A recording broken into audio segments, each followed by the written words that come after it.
How's it going, guys? Welcome back to the channel. Today we're going to be taking a look at Versace Eros Energy.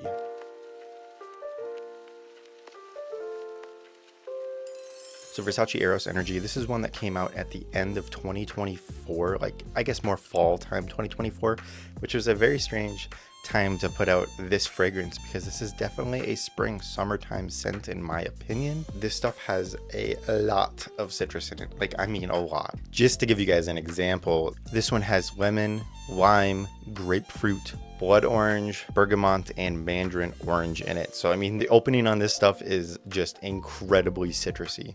And I mean if you spray it,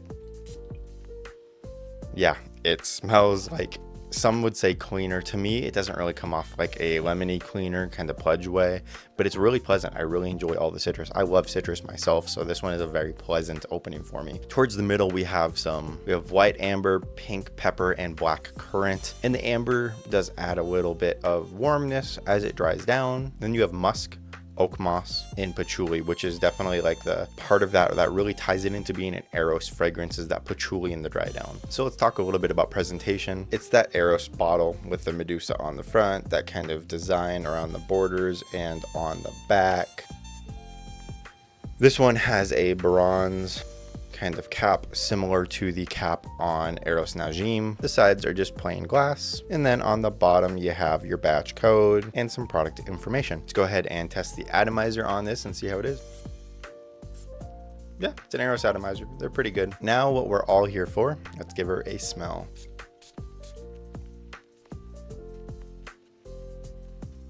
It's very citrusy right off of the rip. The two notes that come out the most to me are that orange, the two oranges, I guess, because there's blood orange and mandarin orange. And there is some bergamot too. I don't pick that up nearly as much as I pick up the other ones, but that orange and the lemon, those are the two things that really stand out right away in this fragrance for me. It's a little bit clean too, because there is some musk in there that does give it a little bit of a clean lean. But yeah, man, I really love the opening of this stuff. It is a citrus bomb. If you don't like citrus, I couldn't really recommend this one to you. But if you do like citrus, this is one that's definitely worth checking out. Now, to me, this doesn't really kind of smell similar to the other Eros fragrances in my opinion, which I own pretty much every Eros fragrance. If we're comparing Eros Energy to the original Eros, this technically is the EDP, but they're similar enough to the original to kind of get the point across. Oh my god, I love Eros EDP. Is one of my favorite. This is the one that really kicked it off for me. Yeah, they're not similar in my opinion.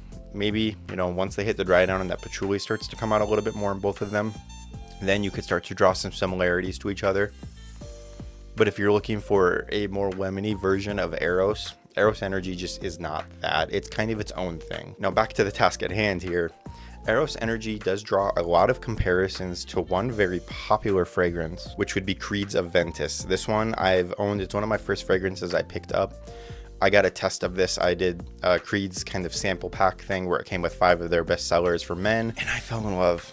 This stuff, I mean, crap on Creed Aventus all you want, but I mean, it's a bestseller for a reason. It smells fantastic. I'll definitely have a review coming out on this one in the future, hopefully here soon. But if we're comparing these two, I don't really draw a lot of similarities.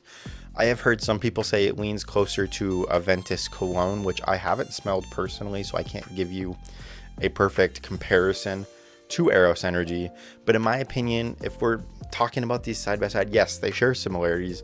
They're both citrus and woody, but they're not that close in my opinion. So if someone's going to tell you that if you own this, you shouldn't buy this, or vice versa, I wouldn't really listen to them. Like I said, they're not going to be that similar that you can't justify owning this one because you own this one already. Now, as we hit the mid of this fragrance, the thing that pops out the most to me is that pink pepper and that amber. It starts to lean a little bit spicier. It leans a little bit more warm. You still have some of those citruses lingering because it is a very citrus heavy fragrance. So you're gonna have a lot of citruses throughout the life of this scent. And I think some of that black currant starts to come through too. It gets a little bit more fruity in comparison. It's not as much citrus heavy, it's more citrus fruity, which I think is where some people start to really draw a comparison to Aventus. Honestly, I don't know if I would say it's closer to Aventus. It does have a little bit more of like a Cedrat Boisé fruitiness to it versus Aventus. And then as we hit the far dry down, it does hold on to some of that fruity sweetness, but more of that musk and that patchouli really start to take center stage, and it just gets a little bit greener in my opinion. So the life of this fragrance: citrus,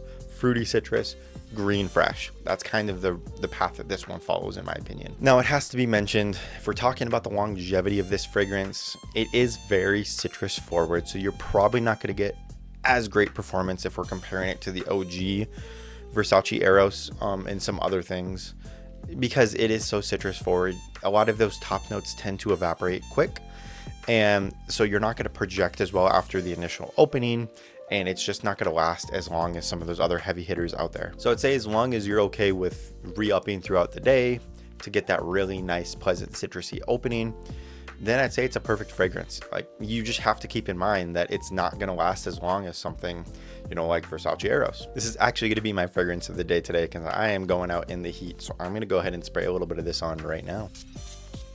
Off of skin, this one comes off slightly different than it does on the tester strip. It does have a little bit of a different trajectory in my opinion versus how you're going to smell it off of a tester. So this is one that I would definitely recommend if you do want to pursue getting this one. Go try it in a store, spray it in a tester. If you like it there, go ahead and spray it on skin to get a full picture of what to experience with this fragrance. Off of skin, this one comes off slightly sweeter in my opinion. It almost has like kind of like a candied lemon, almost like a lemon head kind of smell to it, which I really enjoy. In my opinion, that's where the Eros fragrances really make their money, is in those openings. Those openings on all of them are fantastic. However, I would say it is worth mentioning on this guy, it does come off slightly subtle on my skin. It's not nearly as strong and doesn't project quite as well off of skin versus a tester in my opinion.